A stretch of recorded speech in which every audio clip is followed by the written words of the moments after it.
Olá pessoal, eu sou a Suaide, a educadora de português do Fênix. Essa aqui é a nossa segunda aula. A primeira aula está disponível lá no site, então se vocês não leram os materiais, leiam, porque para compreender muitas coisas das quais eu vou dizer aqui na segunda aula, vocês precisam ter os conceitos que eu mostrei na primeira aula, então leiam para depois ver esse vídeo.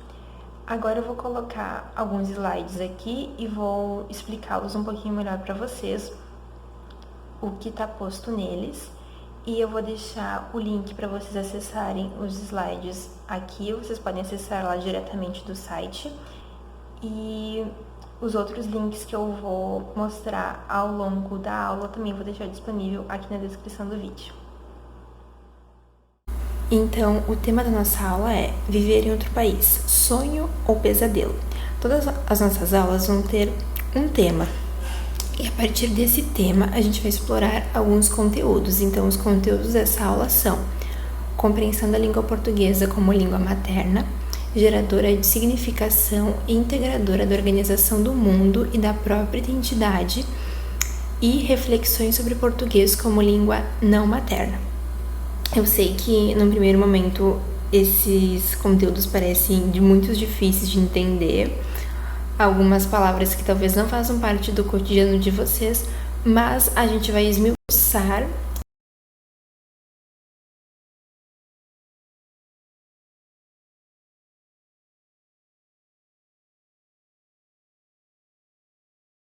isso. É muito importante vocês entenderem o que esse primeiro item quer dizer.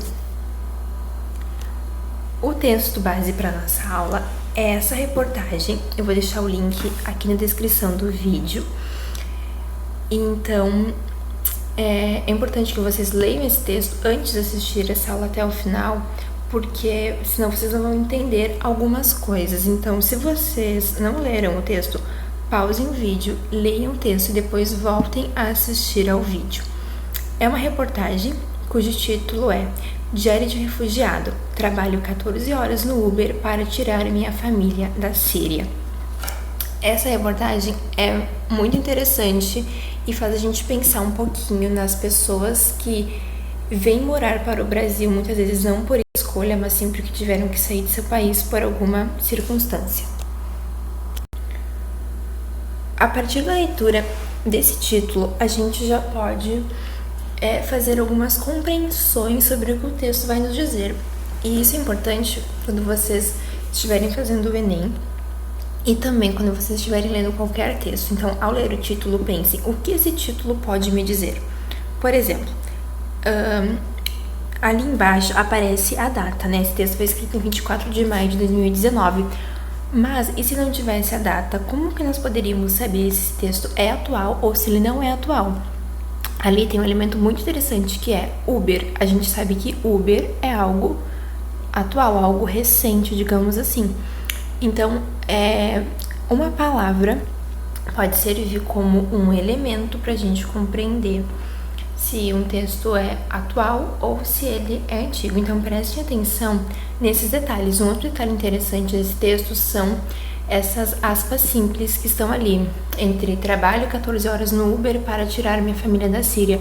Isso indica que quem disse isso é a pessoa que a gente vai conhecer ao longo do texto, não é quem fez a matéria. Quem fez a matéria é o Leandro Barbosa, mas não foi o Leandro Barbosa que disse isso, não é ele que trabalha 14 horas no Uber, é a pessoa da qual ele fez a reportagem, que logo a gente vai conhecer essa pessoa. Então, é importante vocês verem esses elementos quando estiverem lendo o título de um texto. Enfim, leiam o texto completo antes de seguir para a aula. Bom, na aula anterior a gente falou um pouco sobre isso, que a língua portuguesa é a língua materna de muitas pessoas, mas não de todas as pessoas. É importante a gente compreender isso, porque nem todo mundo que está aqui no Brasil fala português, ou algumas pessoas que falam português que estão aqui no Brasil talvez não tenham o mesmo nível desde sempre, desde que a gente nasceu. Então é importante lembrar disso. o que é língua, que nós já vimos na aula anterior, e o que é língua materna. A palavra materna, como a própria palavra indica, significa que vem da nossa mãe ou dos nossos pais, né? Quem nos ensina a língua. Geralmente os pais ensinam para os filhos a língua que eles falam. Então, muitas pessoas que vêm de outros países, os pais delas não falam português, logo as pessoas não aprendem português, né? E geralmente a gente aprende a língua do país no qual a gente mora. Por exemplo, muitas pessoas que moram em outros países, que têm os pais que são brasileiros, acabam aprendendo o português, que é a língua dos pais, e a língua que se fala nesse país. Daqui a pouquinho a gente vai ver essas diferenças, tá? Mas pra gente lembrar isso, que português não é a língua materna de todas as pessoas. A língua é geradora de significação.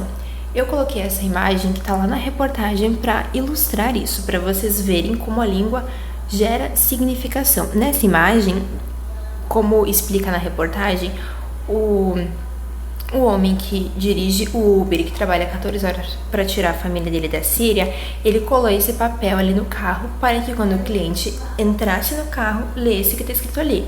Diz assim: R$1 a mais vai me ajudar a trazer meus pais da Síria. Obrigado. Então, esse bilhete, ele gera vários significados, mas antes a gente tem que entender o que é significação. Significação é o ato de significar. Isso parece óbvio, mas nós precisamos compreender o que é o ato de significar.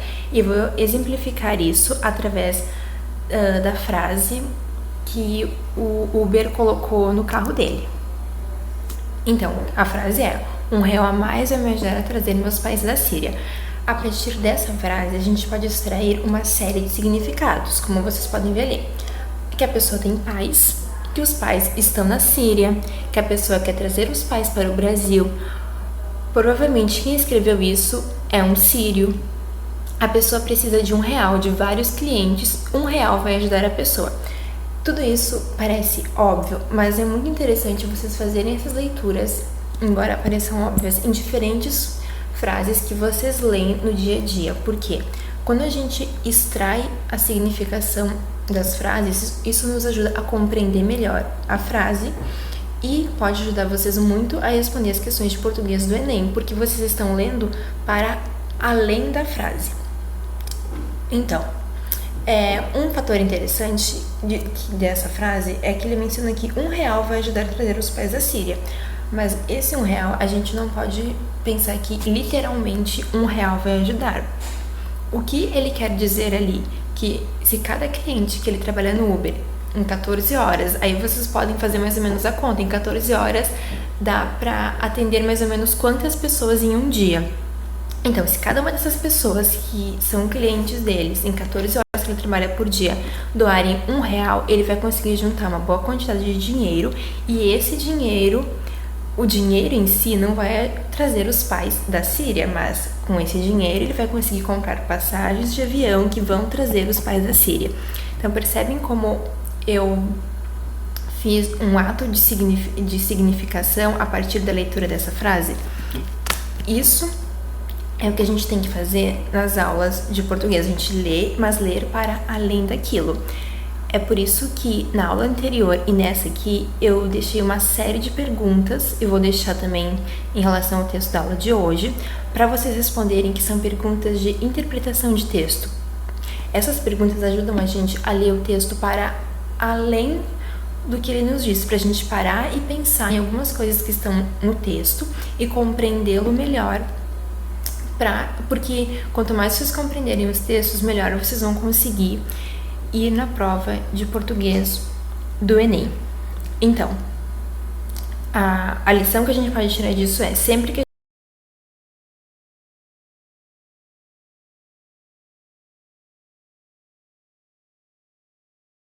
um exemplo do que não está dito ali, que não é simplesmente R$1 que vai ajudar a tirar os pais da Síria. São várias pessoas doando R$1 de cada um. E a gente pode pensar, inclusive, numa outra coisa. Por que ele não colocou ali por exemplo, R$ 4.000 vai ajudar a trazer meus pais da Síria. Se pensarmos que R$ 4.000 poderia ser o preço de uma passagem de avião da Síria para o Brasil. Por quê? Um cliente não vai conseguir doar R$ 4.000. Isso pode acontecer, mas é muito difícil. É muito mais fácil que a pessoa doe R$ 1 do que ela doe R$ 4.000. Então ali também tem uma intenção de dizer para a pessoa assim, olha, R$ 1 não faz diferença na sua vida, mas na minha vida traz, porque ajuda a trazer os meus pais da Síria.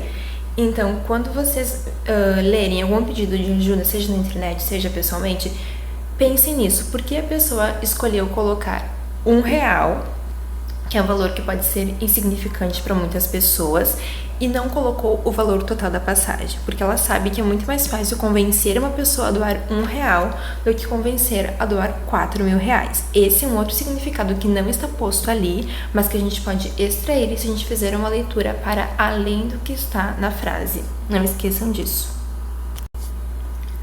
Bom, já que a gente está falando de significação, a gente pode ter duas visões do que é significação. A primeira delas é o significado dicionarizado de uma palavra, ou seja, aquilo que o dicionário nos diz. Quando a gente quer saber o significado de uma palavra, a gente procura no dicionário. Antigamente, nos dicionários impressos, hoje em dia é mais comum nós buscarmos em dicionários online, que foi o que eu fiz aqui para trazer o significado da palavra paz. Então, olha só, ali diz significado de pais. Aqueles, casal constituído pelo pai e pela mãe que possuem um ou mais filhos, biológicos ou não, progenitores. As gerações anteriores de uma pessoa, antepassados ou ancestrais. Aí ele fala a etimologia, ou seja, a origem da palavra pais, forma plural de pai, do latim patre, padre, pade e pai. Então, a primeira visão de significação que a gente pode ter é essa, palavras que a gente busca no dicionário e consegue compreender, porque o dicionário nos dá uma visão geral do que significam as palavras. Ok? A segunda visão é o sentido daquilo que foi dito. Ou seja, é o olhar para o texto e ver o sentido dentro do texto. Então, no texto que vocês leram, quem disse a palavra paz? A gente está ainda considerando esse bilhete aqui. Nesse texto, quem disse a palavra paz? Foi o homem sírio que está morando no Brasil. Por que ele disse essa palavra? Porque ele quer trazer os pais que estão na Síria para o Brasil. E aqui não são quaisquer pais. A gente não sabe o nome dos pais, se eles nasceram na Síria, se eles foram morar para lá depois, enfim. Nós sabemos que são os pais daquele homem, que não são os meus pais nem os seus pais.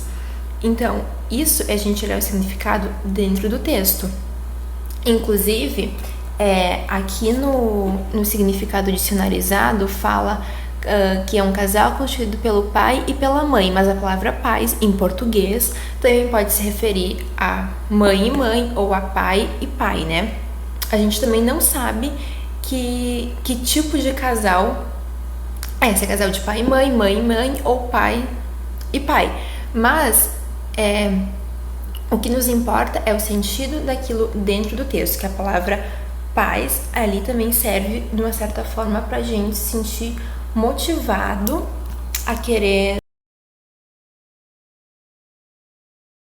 podem ter na vida de uma pessoa. Então, isso a gente vê a significação dentro do texto. Nesse caso, importa muito mais a gente ver a significação dentro desse bilhete do que ver a significação no dicionário. Então, quando vocês estiverem lendo um texto, olhem para as palavras e pensem o que essas palavras estão dizendo dentro desse texto aqui, desse caso em específico, porque o dicionário ele dá um significado mais geral, mais abrangente, e quando a gente olha para o texto, a gente olha um significado mais específico dentro daquele texto. Bom, aqui volta o fator que eu já mencionei anteriormente. Por que ele fala apenas R$ 1 a mais? Para convencer as pessoas a doarem um valor que pode ser insignificante para elas, mas para aquela pessoa R$ 1 faz diferença, porque ele vai conseguir trazer os pais da Síria. E um outro fator que eu queria analisar com vocês vamos voltar aqui no bilhete, é a palavra Síria em letras maiúsculas, como uma forma de destacar: meus pais estão muito longe, como uma forma de dizer também, se vocês conhecem a situação da Síria, vocês provavelmente sabem pelo que eles estão passando. Então, a forma como as pessoas escrevem em letra de forma, em letra minúscula, em letra cursiva, enfim, diz muito sobre a mensagem que elas querem passar pra gente, e a gente pode extrair significados disso. Porque as pessoas escrevem em letras de forma? Porque ele escreveu só Síria em letras de forma? Porque ele quer destacar isso. Um exemplo também, por exemplo, quando as pessoas na internet estão conversando e querem gritar, elas usam letra de forma para mostrar que estão falando alto. Então isso também é interessante a gente olhar quando a gente lê um texto. E lá no finalzinho ele coloca obrigado. Ou seja, quando ele coloca a palavra obrigado, ele pressupõe que as pessoas vão ajudar e já está agradecendo antes das pessoas ajudarem. Provavelmente quando as pessoas doam R$1, ele agradece mais uma vez para mostrar o quão importante é essa doação para ele.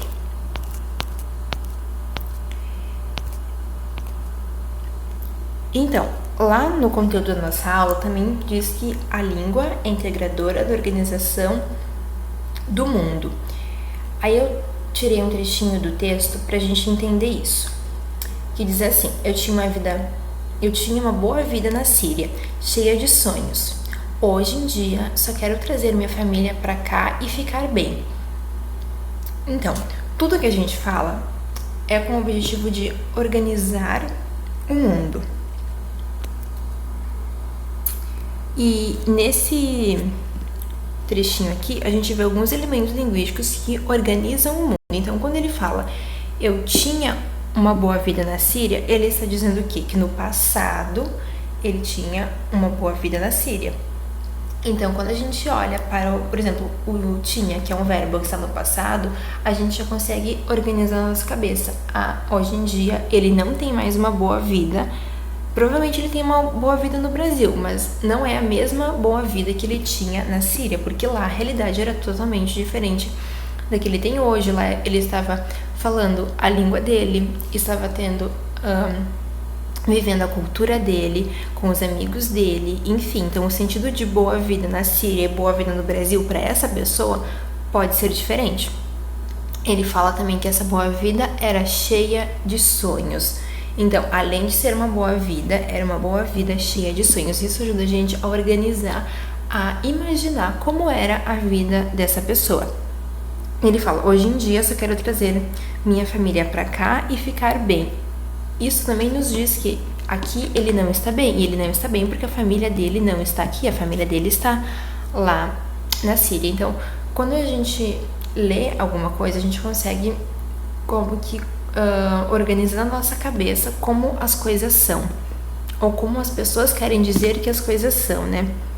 É por isso que, embora a gente não perceba, sempre que a gente lê alguma coisa, a gente cria uma imagem mental do que é aquilo. Então, quando a gente lê isso, a gente consegue criar uma imagem mental disso, de como era a vida dessa pessoa e de como é agora e do que ele quer fazer agora. Aqui eu coloquei alguns exemplos de elementos linguísticos.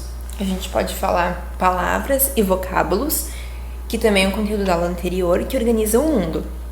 São só exemplos, porque tudo o que a gente fala organiza o mundo. Aqui são alguns exemplos que eu tirei desse trecho anterior que eu coloquei para vocês. Então ali, verbo no passado, tinha, o que indica que ele tinha uma vida boa na Síria quando ele morava lá, quando os problemas que estão acontecendo lá não tinham começado ainda.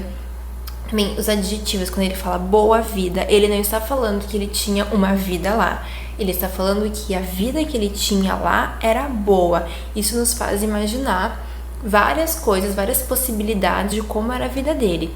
E também pronome possessivo, que ele usa minha, quando ele fala que minha família, ou seja, não é qualquer família, é a família dele, são os pais dele. Isso nos ajuda a organizar e a entender o que ele quis dizer quando ele disse o que está dito nesse trecho anterior. A língua, ela é integradora da organização do mundo. Isso significa que outros aspectos, outras coisas também integram a organização do mundo. Por exemplo, quando a gente vê uma foto, essa foto eu retirei lá da reportagem, tem a foto e fala, eu não sei ler o nome dele, então Roussan Nor e sua mãe, imagino que seja assim que leia, não sei. Foto, arquivo pessoal. Então, a gente tem aqui dois elementos que integram o mundo, a foto dele e da mãe dele e uma legenda. Então, um dos elementos, que é a foto, é um elemento não verbal, porque não são usadas palavras, e o que está embaixo é um elemento verbal, porque são usadas palavras. Então, várias coisas que a gente fala pessoalmente com alguém, ou até mesmo por vídeo, a gente utiliza gestos.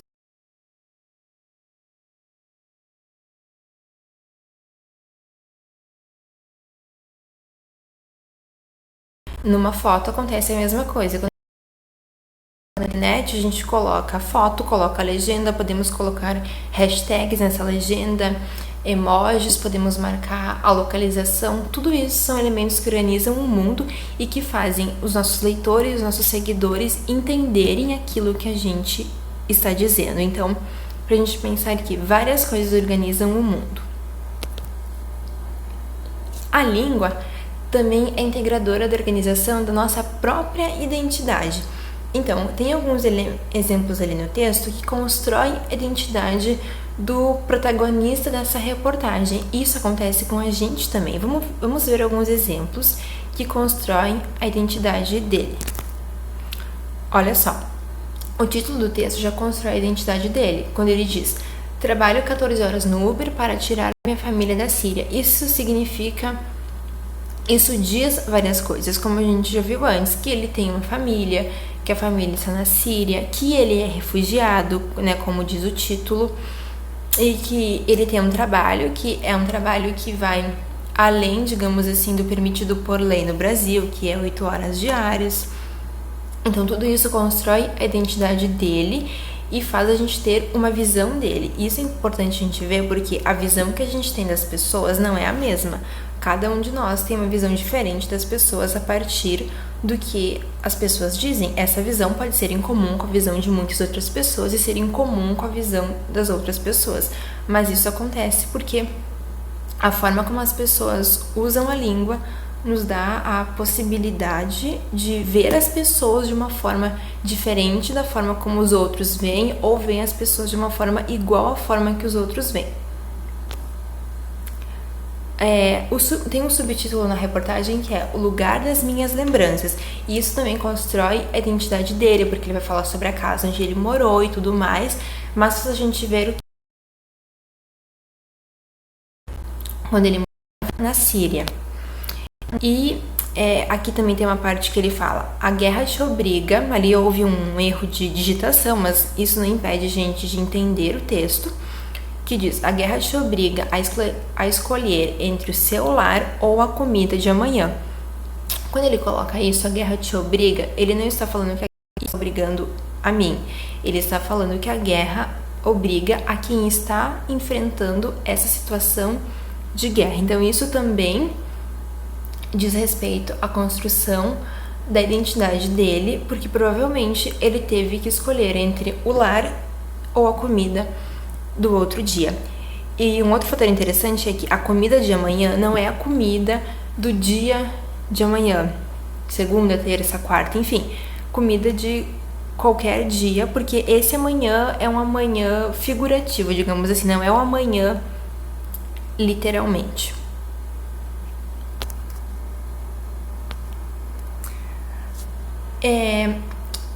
Existem alguns exemplos básicos que organizam a identidade de cada pessoa. Por exemplo, sotaque e gírias são elementos muito básicos, porque quando a gente conversa com uma pessoa de outro estado, por exemplo, a gente consegue identificar de onde essa pessoa é só pelo sotaque dela. E o mesmo acontece com as gírias, né? No entanto, por mais que a gente more, cada um de nós assume uma própria identidade quando fala. Isso está relacionado com aquilo que a gente viu na primeira aula, que é o conceito de fala. Por mais que nós falemos a mesma língua, cada pessoa tem um jeito único, digamos assim, de falar. É por isso que quando a gente está, por exemplo, chateado, nossos amigos, as pessoas mais próximas de nós conseguem ver que a gente está falando de uma maneira diferente e perguntam: por que você está falando de uma forma diferente? O que aconteceu? Então, isso são exemplos de que cada um de nós tem a própria identidade quando fala. Vocês já se perguntaram como deve ser morar em um país que fala outra língua e que tem outra cultura? Se vocês conhecem algum estrangeiro que mora aqui em Rio Grande ou em outro lugar, perguntem para esse estrangeiro como é essa sensação, como é isso. E é muito importante a gente analisar por que estrangeiros vêm para o nosso país ou por que pessoas saem do nosso país para serem estrangeiras em outro país. Porque às vezes isso é uma questão de escolha, só que às vezes não é uma questão de escolha, às vezes as pessoas se obrigam a ir para outro país por várias questões sociais, econômicas, enfim. Mas é uma questão para a gente pensar, já que para nós é, digamos, natural falar português e natural ter a cultura que a gente tem aqui no Brasil. Bem, quando as pessoas vêm morar no Brasil, surge um conceito novo na vida delas, digamos assim, que é importante a gente conhecer, que é o conceito de português língua estrangeira / adicional. Porque, como a gente já falou, português é a nossa língua materna, porque é a língua que os nossos pais ensinaram pra gente, é a língua do nosso país, é a língua que a gente fala desde criança, mas português não é a língua materna para muitas pessoas. Todas as pessoas que chegam aqui no Brasil chegam falando outra língua, porque essas pessoas nasceram em outro país, aprenderam outra língua, só que quando elas chegam aqui, elas precisam aprender português, porque é a língua que comumente se fala aqui. Então, português é a língua adicional dessas pessoas, porque é uma nova língua que se adiciona ao repertório de uma ou mais línguas que essas pessoas já falam. E é importante a gente saber disso, porque no nosso dia a dia, talvez a gente saiba, talvez a gente não saiba, a gente convive com pessoas que têm o português como língua adicional.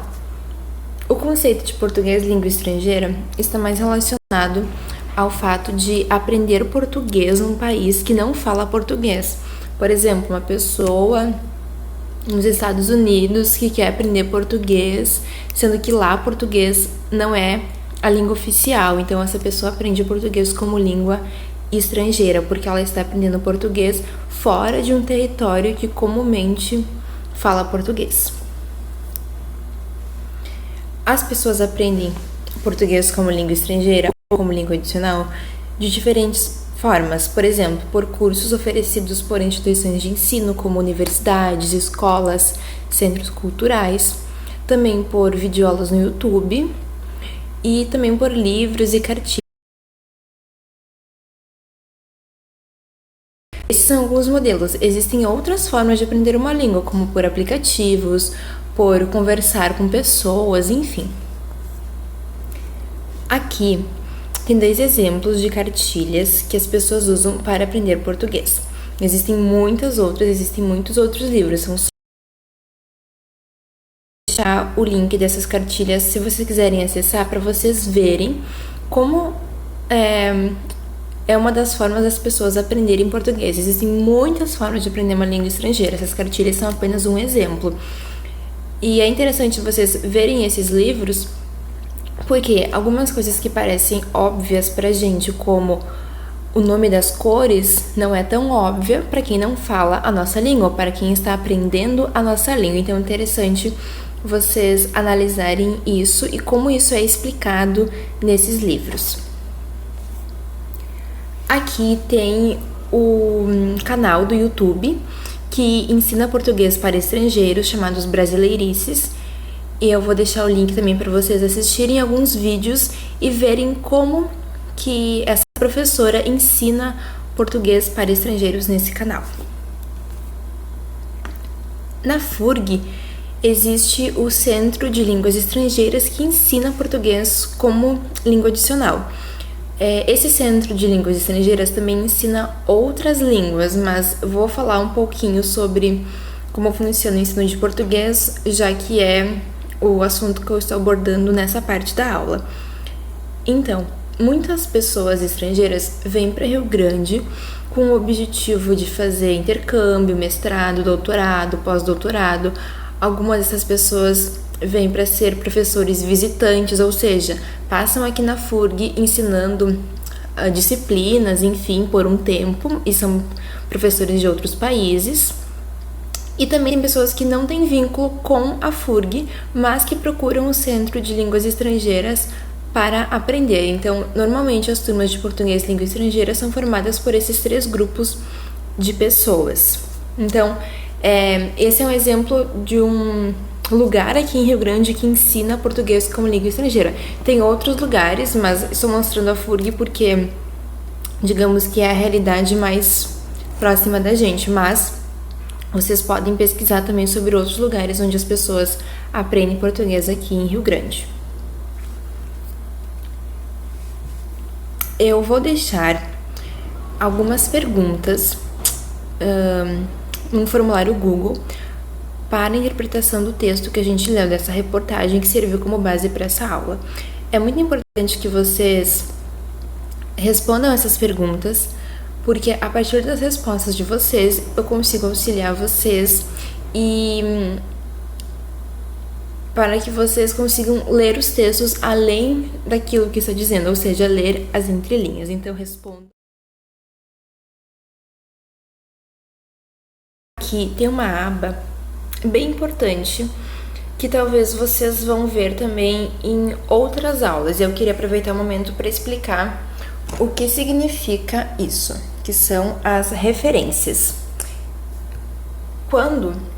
Na maioria das vezes, quando alguém monta uma aula ou um texto, enfim, essa pessoa usa como base alguns autores que falaram sobre aquele assunto. E é importante a gente dizer aos nossos ouvintes ou aos nossos leitores qual foi essa base, de quem eu tirei algumas coisas das quais eu falei ao longo da aula. É por isso que serve essa aba chamada referências, para vocês verem de que fontes os professores tiraram os materiais que eles usaram para falar nas aulas. Então, se vocês quiserem se aprofundar mais no assunto, vocês podem consultar os materiais que são disponíveis nas referências, que geralmente está no final de uma apresentação ou no final de um texto. Então, aqui nas referências eu coloquei o link do canal do YouTube que eu mostrei para vocês, o Brasileirices, que é o primeiro. Depois, o segundo é sobre o conceito de significação, que eu retirei de um glossário. Depois é a cartilha Pode Entrar, que é uma das cartilhas que eu sugeri para vocês olharem como é o ensino de português como língua estrangeira. Depois, o significado de paz, que eu mostrei para vocês na aula, que eu tirei do dicionário online de português. E por último, a cartilha Portas Abertas, que eu também deixei como modelo para vocês olharem como é o ensino de português para estrangeiros imigrantes. Então, se vocês têm a intenção de se aprofundar no assunto, vejam as referências. Até a próxima aula. Não esqueçam de fazer os exercícios de interpretação de texto.